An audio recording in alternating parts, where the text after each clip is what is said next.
Hey guys, अस्सलाम वालेकुम, it's me Mohammad आफाक खान। इस वीडियो में हम बात करेंगे तुर्की के मशहूर व मारूफ मकाम आया सोफिया को म्यूज़ियम से तब्दील करके मस्जिद बना दिया गया है और इसी वीडियो में हम इसकी पूरी तारीख़ भी जानने की कोशिश करेंगे।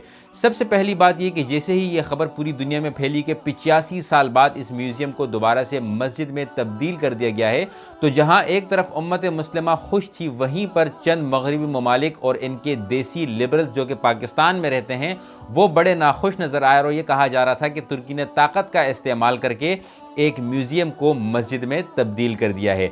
इनको बताता चलूँ कि जितने भी लोग इस वक्त मगरबी ममालिक के सेकुलरिज़म से खुश होते हैं, तो सेकुलरिज़म का सबसे पहला उसूल ही ये होता है कि ये दूसरों के मज़हब के मामले में टांग नहीं अड़ाएंगे। तो ये देसी लिबरल्स और मगरबी ममालिक के उसूल को पसंद करने वाले लोगों से एक गुजारिश है कि अपना मुंह बंद रखे, क्योंकि सेकुलरिज़म का ये उसूल है कि वो मज़हब पर बात नहीं करते हैं। दूसरी बात जो ये कह रहे हैं कि तैयब अर्दगान ने बहुत बड़ा जुल्म करके चर्च को मस्जिद में तब्दील किया है, तो याद रहे कि ये इन्होंने नहीं किया, बल्कि इस चर्च को फ़ातिह मोहम्मद सुल्तान ने सबसे पहले इस चर्च को मस्जिद में तब्दील किया था। उसके बाद तारीख़ ने एक मोड़ लिया और इसको म्यूज़ियम में तब्दील कर दिया गया और 86 साल बाद, तकरीबन 85 साल बाद दोबारा से इसको मस्जिद में तब्दील कर दिया गया है। ये तारीख़ भी मैं आपको पूरी सुनाऊँगा। आखिरी यहाँ पर एक और पॉइंट ये है कि ये असल में तुर्की के सुप्रीम कोर्ट का फ़ैसला है। जिस तरीके से हम ये कहते हैं कि आफिफ सिद्दीकी की रिहाई की बात हो या जितने भी पाकिस्तानी हैं जिनको दूसरे ममालिक ने कैद किया हुआ है, जब उनकी रिहाई की बातें होती है तो कहा यह जाता है कि ये फ़ैसला तो अदालत ने लिया था, इसके ऊपर जो है वो हुकूमत बेबस है। इसी तरीके से ये फ़ैसला भी वहाँ की अदालत ने लिया है। तो ये तो एक बैकग्राउंड था आप लोगों को बताने के लिए। अब ज़रा से हम तारीख़ पर नज़र दौड़ाते हैं। तारीख़ को जानने के लिए मेरे एक बेहतरीन दोस्त ने बेहतरीन तहरीर लिखी, महमूद असगर चौधरी साहब ने, तो मैं उस तहरीर के चंद पॉइंट्स आप लोगों के सामने पेश करूँगा। सबसे पहली बात तो यह कि हज़रत मोहम्मद सल्लल्लाहु अलैहि वसल्लम की हदीस है, फरमान है कि कस्तिनतिनिया को तुम फ़तह कर लोगे, बस तुम्हारा वो लश्कर भी बेहतरीन होगा और उसका अमीर भी बेहतरीन होगा। इस फरमान नबी सल्लल्लाहु अलैहि वसल्लम के बाद बहुत सारे मुसलमान हुक्मरानों ने इस शहर को फ़तह करने की कोशिश की, लेकिन नाकाम लौटते रहे। है कि कस्तिनतिनिया एक नाकाबिल तस्खीर शहर था। इसके 3 अतराफ़ में समंदर था और सिर्फ एक हिस्से में खुश्की थी। यूँ ये शहर फ़तह करना करीब करीब नामुमकिन समझा जाता था। इस शहर को ईसाई दुनिया में एक रूहानी किले की हैसियत हासिल थी। चुनाचा मुसलमान फातिहीन के 20 लश्कर इस शहर पर पूरे जंगी साजो सामान के साथ यलगार करते रहे, लेकिन हर मरतबा नाकाम लौटते रहे और फिर खिलाफत उस्मानिया का 7वां फरमारवा और सुल्तान मोहम्मद फ़ातिह इसमें कामयाब हुआ, जो खरासानी खाना बदोश अर्तगरल के बेटे उस्मान खान की औलाद में से थे। याद रहे कि इस किले की फिसलें इतनी मजबूत थी कि इनको तोड़ना मुश्किल हो रहा था और शहर 3 जानिब से समंदर में घिरा हुआ था।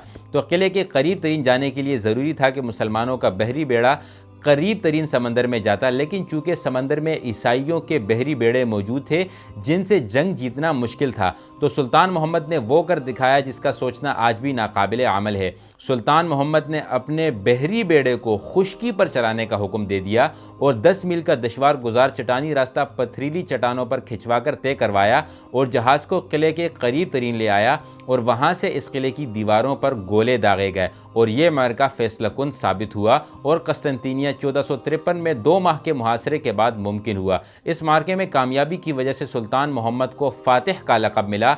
अब तारीख़ उसे सुल्तान मोहम्मद फ़ातिह के नाम से जानती है।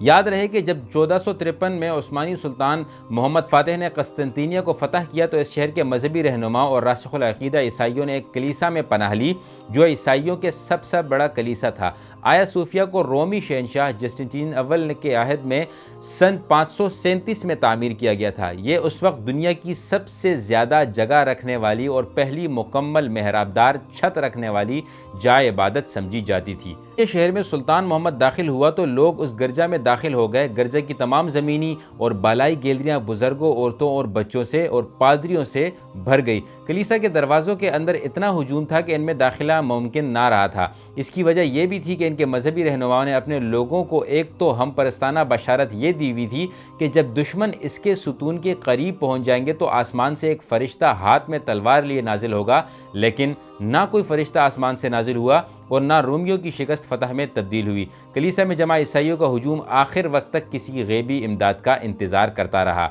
सुल्तान मोहम्मद फ़ातिह ने इस चर्च को मस्जिद में तब्दील किया। आया सूफिया की इमारत फ़तह कस्तिनतिनिया के बाद से 481 साल तक مسجد اور مسلمانوں کی عبادت گاہ رہی، لیکن سلطنت عثمانیہ کے خاتمے کے بعد جب مصطفیٰ کمال اتاترک ترکی کا سربراہ بنا تو اس نے مسجد میں نماز بند کر کے اسے عجائب گھر مطلب نمائش گاہ بنا دیا۔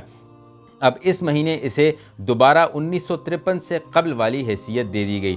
قسطنطینیہ دراصل استنبول کا پرانا نام تھا۔ 1923 تک یہ قسطنطینیہ ہی کہلاتا تھا، لیکن بعد میں سیکولر ترکی کو اس نام سے اتنی نفرت ہو گئی کہ اس کا پرانا یونانی نام ترکی رکھ لیا۔ یاد رہے کہ قسطنطینیہ کی فتح ایک 21 سالہ نوجوان کی انتھک محنت، جنون، بہترین جنگی حکمت عملی اور جنگوں کی دنیا میں پہلی دفعہ توپ کا استعمال تھا، جس نے قلعے کی دیواریں ہلا کر رکھ دی تھی۔ اور دوسری جانب عیسائیوں کی شکست کی ایک وجہ یہ بھی تھی کہ ان کی آپسی سازشیں، ان کی مذہبی فرقہ پرستی جس میں کیتھولک اور آرتھوڈکس فرقوں کی تقسیم تھی۔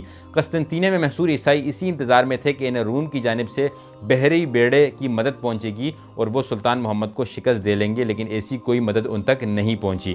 قسطنطینیہ کی واقعے سے ہمیں یہ جاننا ضروری ہے کہ کیا ہم سلطان محمد فاتح کے راستے پر ہیں جو علم، ٹیکنالوجی، جنگی مہارت، بحری بیڑے بنانے والوں کا راستہ تھا، یا پھر قسطنطینیہ میں شکست کھانے والے ان لوگوں میں سے ہیں جو مذہبی فرقہ پرستی میں بنٹ کر ایک دوسرے کے ساتھ نفرتیں کرتے ہیں اور ایک دوسرے کے ساتھ ہی جنگیں کرتے ہیں۔